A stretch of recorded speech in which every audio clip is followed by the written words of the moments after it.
Peter is going to talk about something related to some weird digital funny money. I've never heard of it before. On today's Not So Critical Update. God damn it! I didn't mention it. I specifically didn't mention it. Yeah, you Get out can't of do here. that.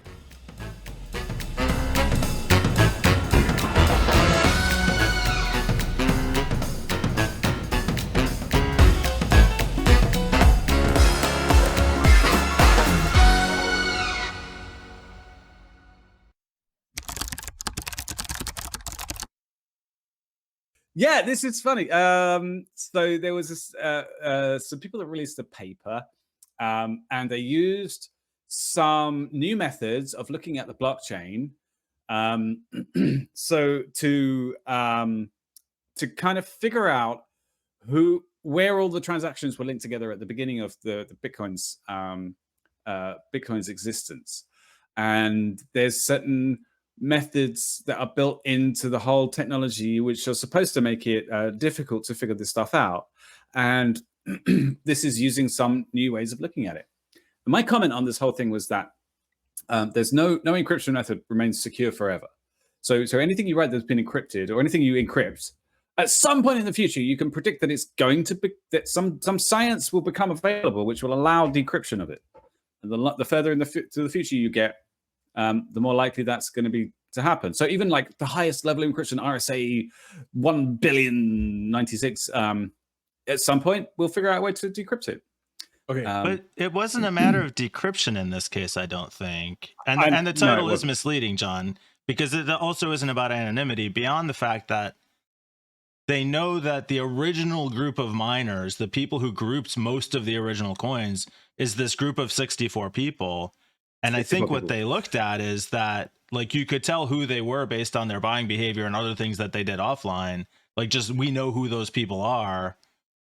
And they were able to track the chain back to those people, which it seems obvious. There were some patterns that were able to be picked out, that were able to kind of identify them looking at certain things in the data. That was kind of where I was going for, was that it wasn't exactly encryption. It was just that we were able to extract more information from it. And that's what a lot of encryption is, just extracting information. But yes, go on. Let's cover a couple of things. I have a lot to say on this. Let's start with officially ZDNet is the new bleeping computer. Gonna make a coffee back in a minute, guys. Yeah. You go. I didn't even John, hear. I didn't worry. even start. I didn't even start talking about crypto. You just saw John. Sure. I know. That's why. ZDNet. That's the problem. ZDNet is the new bleeping computer. They're on the shit list. Bleeping Do you mean computer, a highly you're bumped up. respected, reputable, reliable news source? Yeah, Love them. They're on the golden list. Computer. Yeah, you're up on presidential. You're on the presidential stand now. Yeah. Okay, because this, I didn't even read the article. I don't even need to. Okay, damn. Here it is. Right here. Ooh, Everything you guys just said. One, with an ounce of effort, could have figured this out. Everyone knows who care that when Satoshi, hold on. When Satoshi Nakamoto first released the Bitcoin white paper and Bitcoin Core 0.1, wait, they were very open about the fact that you were able to track who was mining. There was no protections in place. IPs were in plain text, and this was very, very transparent. So Satoshi recommended using Tor and a VPN to protect yourself, and it is guessed that it's guessed that he did or they did exactly that, because there was no protections in place for miners. You started mining. Anyone else connected to the blockchain and the Bitcoin network was able to see that you and your IP are mining crypto. So this was completely known in the space, and it still is known today in the history of Bitcoin. There's nothing new here. So them saying like, oh, we figured out if you cross-reference this and bullshit, and you stick your finger up your ass, like you might be able to figure out who did what 13 years ago. So no, terrible article. Fuck you, ZDNet. You didn't read it though, did you? No, not a thing. So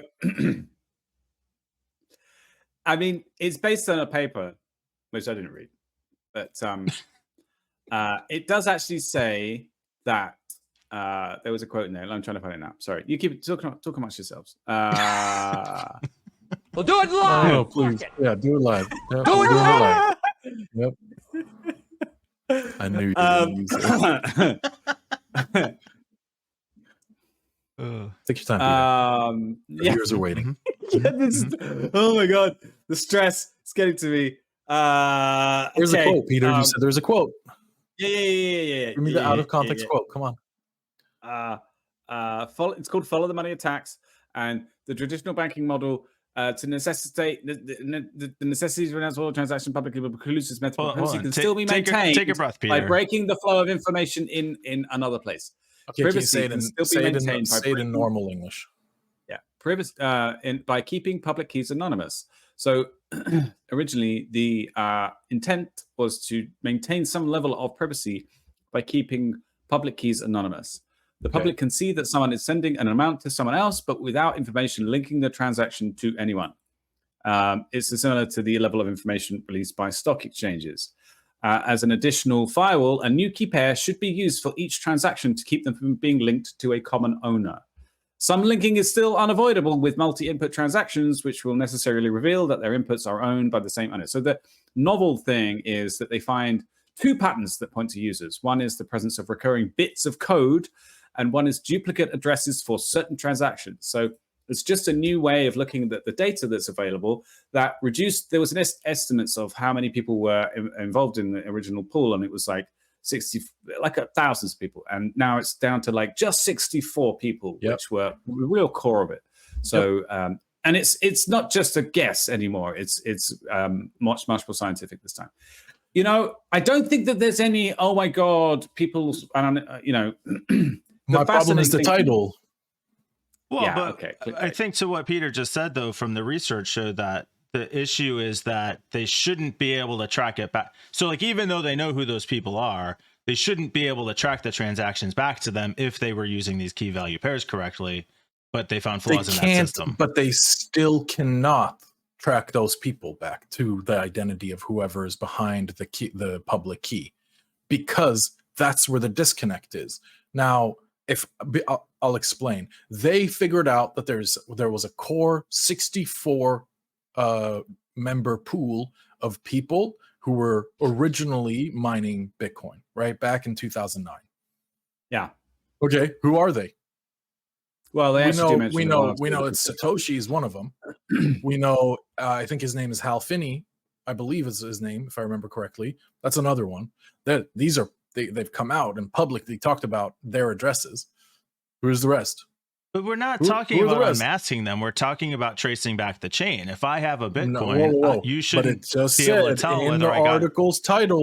In the article's title, it says we are unmasked. What was it? Can you pull it back up? It was like we're blew up Bitcoin's claim to anonymity. Right. Okay. De-anonymize them. De-anonymize them. Go on. Like you can't. Okay. So fuck is EDNet. John, you win the argument that you are arguing against. Okay, you win that, right? But I still think it's interesting. Though. Yeah. I just think it's interesting because they kind of, you know, it's bit by bit they're kind of making it more and more clear, and that's all. Look, I do find it. Satoshi is John's dad, and he's sick of these slights against the family. Yeah, cash it in, Satoshi. God damn it. So I want someone massive with like a ton of like billions of dollars worth of Bitcoin to just cash them all in and destabilize the whole thing. Well, yeah, you're right. It would plummet the cost, but it would recover. People would buy back. You think so? Wouldn't you? Yeah, 100%. I don't know. It would take years. It would take years, but why wouldn't it? It's been designed to recover. And while, yes, you're right, it's the perfect currency, Peter. Haven't you been paying attention? Someone could theoretically destabilize BTC, like some of the biggest holders, you know, that own like 1% of the entire supply. Yeah, they could, but like it'll be fine. It's all gonna be okay. Just right now, we're in the middle of a plummet. It's gonna be totally fine. You sound like a government, John. Well, Yeah, sure. We could have a it'll massive be fine. financial crash. It has It's to be. going to be It'll okay. be fine. It It'll has be to be fine. fine. Everything will be fine. Well, I believe so. I could be wrong, right? Like, who knows? It's just an opinion. But my problem, why am I so passionate about this, is because why are you, this John? is Tell us. a He's classic. invested everything. Every No, penny no, is in Bitcoin. not everything. Only 90%. Diversified the amongst types- Monero and But like, Doge actually, and- Monero was going to be my example of when Peter said that originally you were only able to see that money was sent. You weren't able to see to what or who and when, or where or whatever. And that was Monero's solution. And that is also why Monero isn't really listed on any exchanges, on any large exchanges, because you simply can't track where the money came from. And they want to know that. They want to know who their customers are. By the way, I'm Litecoin- actually kind of with you on this, John. I just like taking the piss out of you. That's all. Yeah, of course. It's a fun one because it's like, oh, crypto, you're an idiot. No, you're believing funny money. And it's like, yeah, we'll see in 10 years. You're right. It is. For now.